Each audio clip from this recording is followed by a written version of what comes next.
이게 많은 친구들이 쉬려고 하면 그냥 막 쉬어요. 그냥 습관적으로 쭉 쉬게 되는데 저도 막 쉬어요. 그쵸? 선배님께서는 이런 걸 방지하고 좀 전략적으로 쉬는 그런 꿀팁이 있으셨을까요? 그냥 무계획으로 견뎌봐라 이러시더라고요. 뭐 중간에 어디 레스토랑 가야 되고 여기 네. 산책해야 되고 이거 제발 짜지 말고.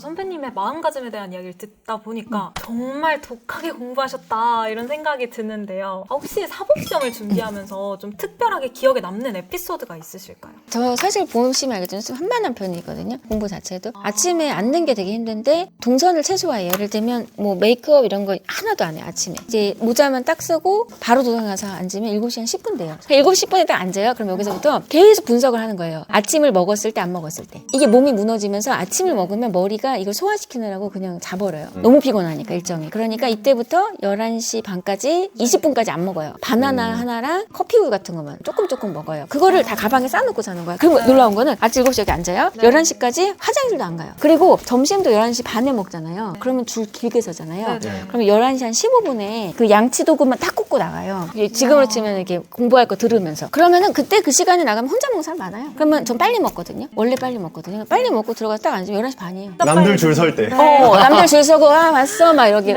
그러면 제가 이거 되게 한 번에 한 게 아니라 계속 분석한 거거든요. 그럼 여기서 벌써 4시간 차이 나죠? 애들 여기서부터 공부 시작해 보통. 아침에 안녕 말하면서. 저 이때 일어나요. 그죠? 맞아요. 그래서 그러니까 생활의 어떤 극대화, 공부의 극대화. 그러면 이때 11시 반부터 한두 시까지 공부하면은 애들이 팩 차고 와서 졸기 시작해요. 그럼 이때 벌써 또 2-3시간 더 했죠? 그러니까 벌써 7시, 8시간 되는 거야. 조금 있으면. 그럼 저도 한 2시 정도는 좀 졸리거든요. 그러면은 서울대 그 체육관에 가서 헬스할 수 있거든요. 네네. 거기 샤워실도 있고. 그러니까 여기 가서 씻고 오면은 머리도 말릴 수 있어요. 교수님들 회관 같은 데 가면은 큰 온풍기 같은 거 그런 데서 겨울엔 말리고 그러면 여기서 2시부터 6시까지 그냥 또 4시간. 그래도 하루가 아직도 안 끝났어. 그러니까 이때는 좀 외롭잖아. 그러니까 이때는 저희 밥터디 팀이 있거든요. 이때도 있긴 한데 그냥 저녁 때쯤에 좀 같이 먹었어요. 종종. 시간 약속 잘 지키는 팀들하고. 그리고 나서 6시 40분쯤에 앉는 건데 이때 되게 외로운데 이때가 공부 습관을 잡는 게 제일 어려워요. 이때는 이제 노을이 지면서 이성과 감성이 막 교차하면서 되게 이상하거든요. 사람이 센치해지고. 이때 음악 좀 들으면서 괜찮아요. 자기한테 상을 주면서. 그리고 이때 8시쯤에 진짜 못 해먹겠다 이 생각 들거든요. 이렇게 언제까지 살아요? 이게 언제 끝날지도 모르잖아. 근데 여기서 희한한 경험을 했는데 8시에서 딱 한 번만 몰입하잖아요. 이 위기를 넘기면 밤 11시까지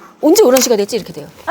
더는 못할 거라 분명히 생각했고 이거 할 때 너무 하기 싫어서 이게 형광도 보면서 이렇게 눈물이 흘러요. 너무 하기 싫어서. 근데 여기서 어떤 구간을 딱 넘기면 공부 자체 몰입해서 도서관 끝났어 나가래. 이 경험을 몇 번 하고 집에 가서 또 막판에는 여기서 더 하고 싶거든요. 근데 여기서는 절제해야 돼요. 가서 주무셔야 돼요. 공부는 피곤한 상태에서는 오래 못해요. 장기적으로 봤을 때는. 근데 공부를 막 이만한 산처럼 한 다음에 누가 나한테 나는 당나귀인데 후려치면서 짐 들고 가 이러시고 길의 끝도 모르겠고 시작도 모르겠고 어디서 서야 되는지도 모르겠고 그러면 이게 되게 힘들게 느껴지거든요. 근데 요거를 아이 스스로가 엄마랑 같이 의논하면서 좀 내가 좋아하는 시간, 하는 시간 그리고 시간이 중요한 게 아니라 시간당 어디까지 할 거냐. 그러면서 스스로한테 그 아이가 원하는 걸 계속 주는 거예요. 이게 보니까 스스로 발품도 팔아보시고 임상시험을 계속 저한테. 보시면서 발견한 극강의 효율적인 루틴. 맞아요. 인데 힘드셨겠다. 이거 만드는데 얼마나 걸리셨어요? 이거는 사실은 서울대 법대에 수석 합격자들이 손으로 전수했던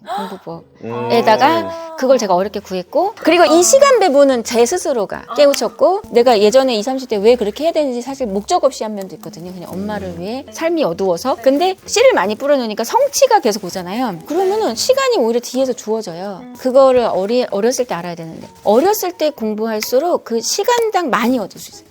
똑같은 걸 늦게 배울수록 그거에 대한 성취나 사회적 인정이 거의 없어요. 우리 중고등학생들은 지금이 시간이 멈추지 않고 그 다음에 내가 내 인생을 그려보셨으면 좋겠어요.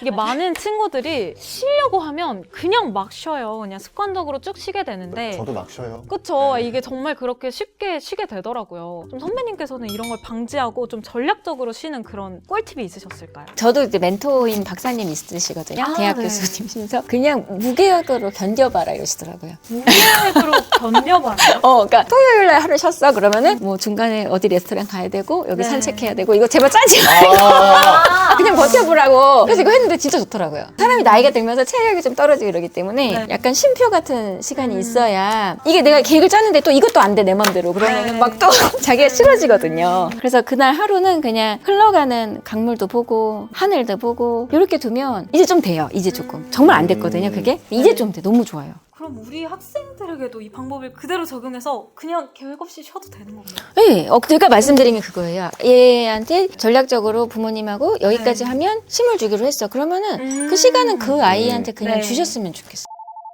요즘 갈색이 물론 인기긴 한데 한편으로 번아웃도 인기예요. 번아웃이나 슬럼프가 오면 어떡해? 라는 질문을 받으실 것 같아요.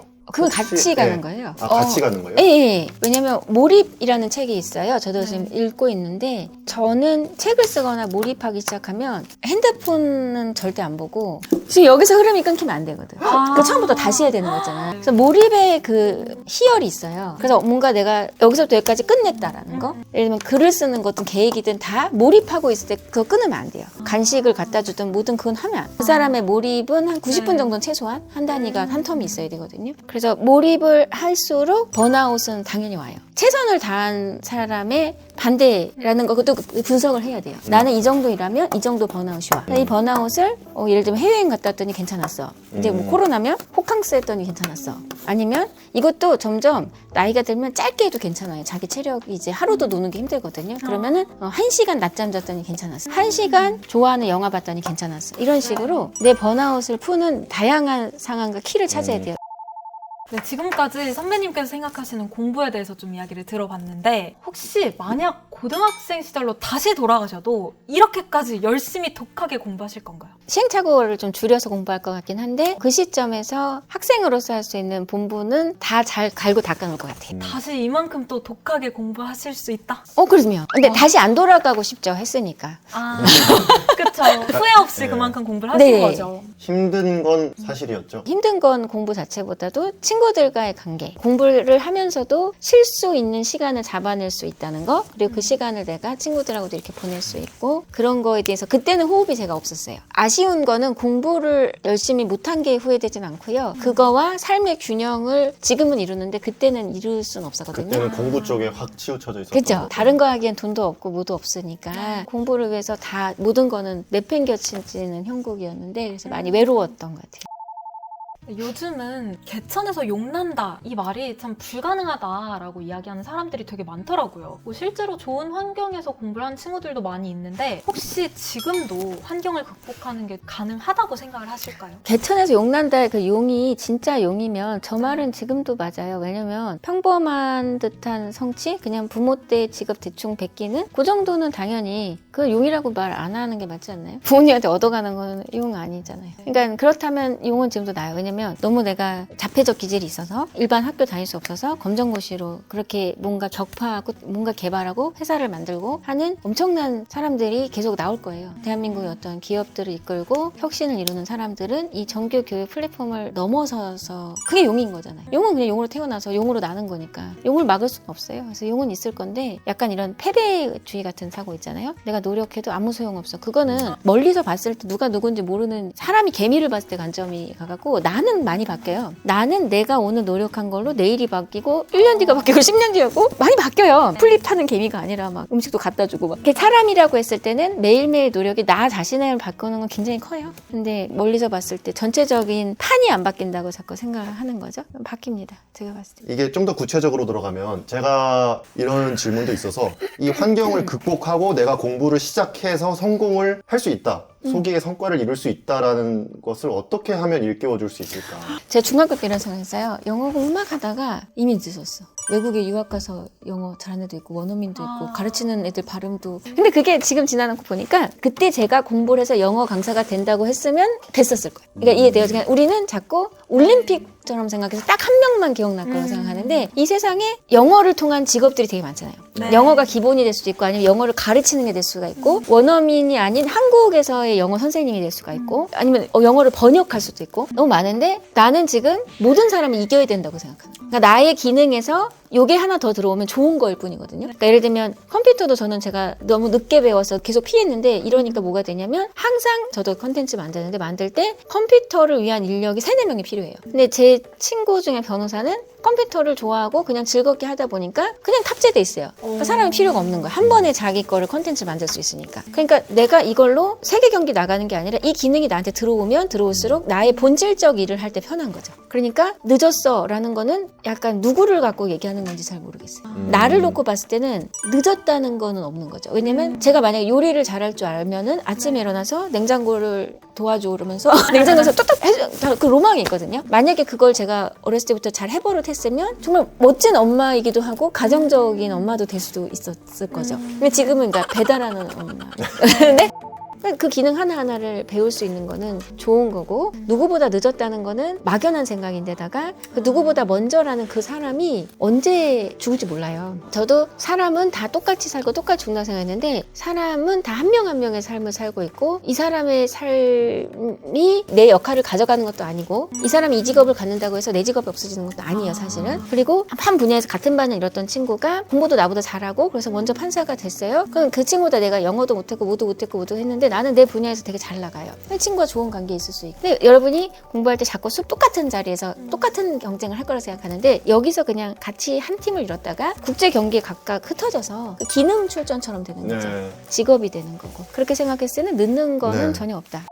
저희 스튜디오S에서는 아주 공식적으로 늘 하는 질문인데요. 선배님께서 생각하시는 공부란 무엇인가요? 나에게 카드 하나씩을 더 주는 것 같아요. 변호사라고 해도 다른 파트의 변호사들하고 협업을 해야 되고 아무리 공부해도 한 인간이 살면서 가질 수 있는 지식은 전 인류가 쌓아온 지식에 정말 이만큼도 습득을 못해요. 우리가 나는 다 알아야 돼 이게 되게 심한데 예를 들면 이 책상을 만드는 일 하나에서도 전문가라고 하면은 그 업계에서는 5명 나오고 그럴 거예요. 전 세계에서. 뭐 가구를 만든다 해도 우리가 그러니까 그건 너무 멀고 안 가봐서 접근을 못하는 건데 저는 사회적 성취를 이루면서 이제 많은 이제 성공한 사람들을 보니까 타짜라는 개념이 있어요. 시험은 이제 진입이에요. 진입의 기회일 뿐이고 그 다음에는 한 분야의 타짜가 되어서 살아남는 사람들이 그 시대를 주도하고 거기 거장이 되는 거예요. 근데 여러분이 생각하는 것보다 되게 그 스펙트럼이 넓어요. 근데 그거는 내가 그 세상을 누구한테 배우는 게 아니라 내가 찾아가야 돼요. 그 전문가의 세상이 있다. 이거를 내가 찾아야 돼요. 여러분 때는 많이 근데 정보가 열려있는 그런 시절을 사니까 여러분 스스로의 노력과 의지로 많이 찾을 수 있을 거예요. 찾아가세요. 재밌잖아요. 마지막으로 공부를 계속하고 있는 중고등학생, 대학생, 그리고 공시생, 취준생 분들께 따뜻한 한마디 건네주신다면? 마지막 공부라고 생각하시면 되고요. 이 마지막 시험을 이제 잡을 얻기 위한 혹은 어떤 걸 통과하기 위한 시험을 통과한 이후에는 빨간 날 다 쓰시면 되고요. 데이트도 하시면 되고요. 그다음에 월급 들어오는 거 잘 모으시거나 쓰시면 됩니다. 그러니까 평생 시험 볼 거 아니고요. 한 30대 중반 정도의 시험은 다 끝나요. 중고등학생 때는 오히려 시험이 많잖아요. 그냥 시험이 인생 전체인 것 같은데 그냥 그렇게 해서 그 길을 그냥 세분화하는 거고 거기서 더 열심히 한 사람들이 모든 사람이 다 한 자리로 갈 수는 없으니까 더 원하는 사람을 성적으로 걸러내신다고 생각하시면 돼요. 시험은 영원히 주어지지 않고 시험 자체가 사실 여러분들 기회를 아직 주고 있는 거예요. 여러분 힘내세요.